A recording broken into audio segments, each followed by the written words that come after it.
Bonjour, aujourd'hui je vais vous présenter un exemple sur les ponts suspendus.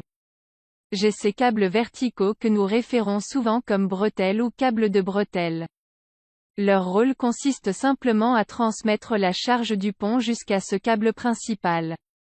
Et ce câble supérieur est le câble principal. Ce câble principal se reconnecte au culée de pont et va encore et encore sur les pylônes. Les bretelles sont donc importantes. Mais leur rôle principal est simplement de prendre cette charge du pont et amener-la jusqu'aux câbles principaux. Les analyser est donc assez simple. C'est la charge totale sur le tablier, divisée par la limite d'élasticité fournie par le fabricant. Dans cet exemple, c'est 18 câbles de bretelles de 3,03 mm. Ou 8 câbles de 6,4 mm. Maintenant, il y a 18 câbles bretelles dans cette travée principale, nous pouvons donc utiliser un diamètre plus petit. Mais maintenant, la principale chose que je veux regarder est ce câble principal. J'ai donc besoin de calculer la force de traction dans le câble principal. Ce sera mon premier objectif. Et puis, je veux aussi calculer le diamètre de ce câble en acier que j'utiliserai pour ce câble principal. Alors pour faire ça, je vais utiliser une coupe se concentrant sur ce câble principal. Je vais donc mettre cela ici. Voici mon câble principal. Je vais prendre la moitié de la travée. Alors laissons ces 9 mètres égaler L, c'est la portée totale. Et donc ce serait L sur 2, soit 4,5 mètres. Donc le chargement, il s'agit d'une charge répartie, W, 4,48 kN par mètre, répartis sur cette longueur. Et puis, je vais voir les forces. Alors j'ai une force. Je vais appeler sa T moyenne. C'est donc une force de traction au milieu. Et puis, j'aurai une force de traction au niveau du pylône. Je peux décomposer cette force en Tx et Ty. Et mon objectif est de calculer la force de traction sur le pylône. Il y aura des câbles bretelles ici portant cette force à ce câble principal. Mais je me concentre vraiment sur ce câble principal. Et ces forces T support et T moyenne sont les forces de traction dans ce câble. Donc, pour déterminer quelles sont ces valeurs, nous pouvons toujours utiliser l'équilibre. Nous avons un équilibre des forces horizontales et verticales. Mais parce que nous utiliserons une coupe de ce pont, nous avons également un équilibre des moments. Et c'est là que je vais commencer. Je vais donc commencer par l'équilibre des moments. Je vais utiliser le sommet du pylône comme point de rotation. Donc la somme des moments. Je suppose que le moment est positif dans le sens des aiguilles d'une montre. Je vais donc regarder ces forces et voir ce qui se passe. Cette force distribuée va essayer de tirer dans le sens des aiguilles d'une montre autour de mon point de pylône. Donc je vais remplacer la charge répartie, par la résultante. La charge totale sera donc W fois L sur 2. Comme il s'agit d'une charge rectangulaire, elle est uniformément répartie. Et la résultante agit au point ici qui sera L sur 4. Donc, ça c'est la moitié de la travée, donc elle sera appliquée milieu. Et ça sera ma force totale. La raison pour laquelle j'avais besoin de faire cela, ou c'est utile de le faire, la charge totale provoque cette rotation et la distance fait une différence.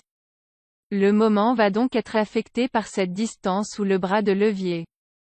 Donc, pour la somme des moments, j'aurai WL sur 2. C'est ma force totale agissante à une distance L sur 4.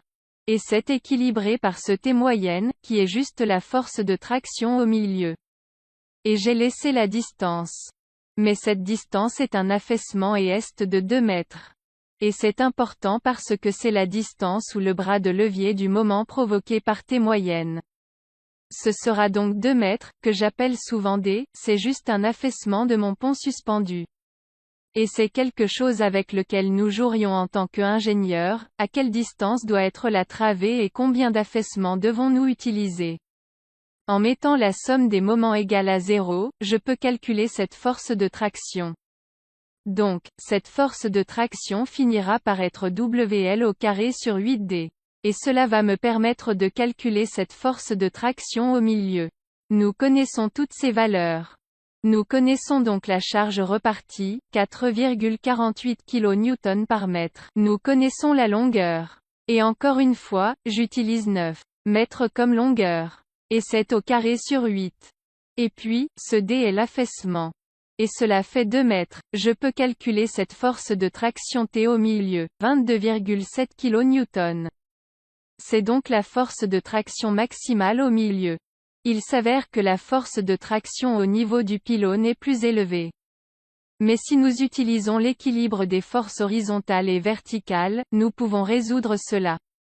Je ne vais pas écrire les équations. Nous avons fait un peu d'équilibre horizontal et vertical. Mais si nous regardons horizontalement, T moyenne et Tx sont les deux seules forces qui se produisent. Donc Tx égale T moyenne, si nous ne voulons pas que cela se déplace horizontalement. Et c'est aussi alors 22,7 kN. Et verticalement, nous n'avons que Ty et la charge totale agissante vers le bas, qui est WL sur 2.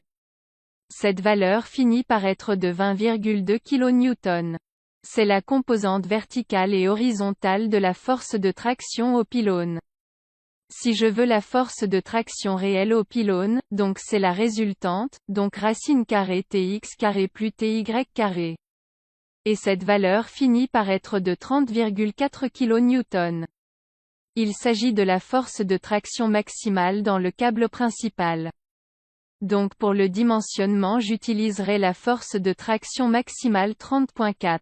Si je voulais calculer le diamètre, j'utiliserai à nouveau mon équation.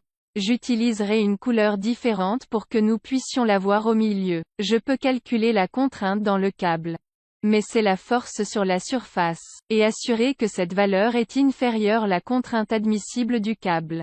Nous pouvons calculer l'aire de la section transversale, en mettant dans 30,4 pour T. Et ma contrainte admissible était de 310,850 kN par mètre carré. Je peux calculer pour la surface. Et puis, je peux calculer le diamètre. Le diamètre de ces câbles principaux, si vous faites cela, les câbles principaux du pont suspendu finissent par mesurer 11,2 mm. Mais les câbles bretelles sont un peu plus moins. Au final, ce sont les valeurs du pont suspendu. La quantité totale d'acier pour un pont suspendu a tendance à être plus élevée, parce que nous utilisons toutes ces bretelles et câbles principaux plus gros, mais c'était pour vous donner un peu de contexte sur la façon dont vous analyseriez un pont suspendu. Pour plus de vidéos visitez www.gcalgerie.com. Et rejoignez-nous sur les réseaux sociaux.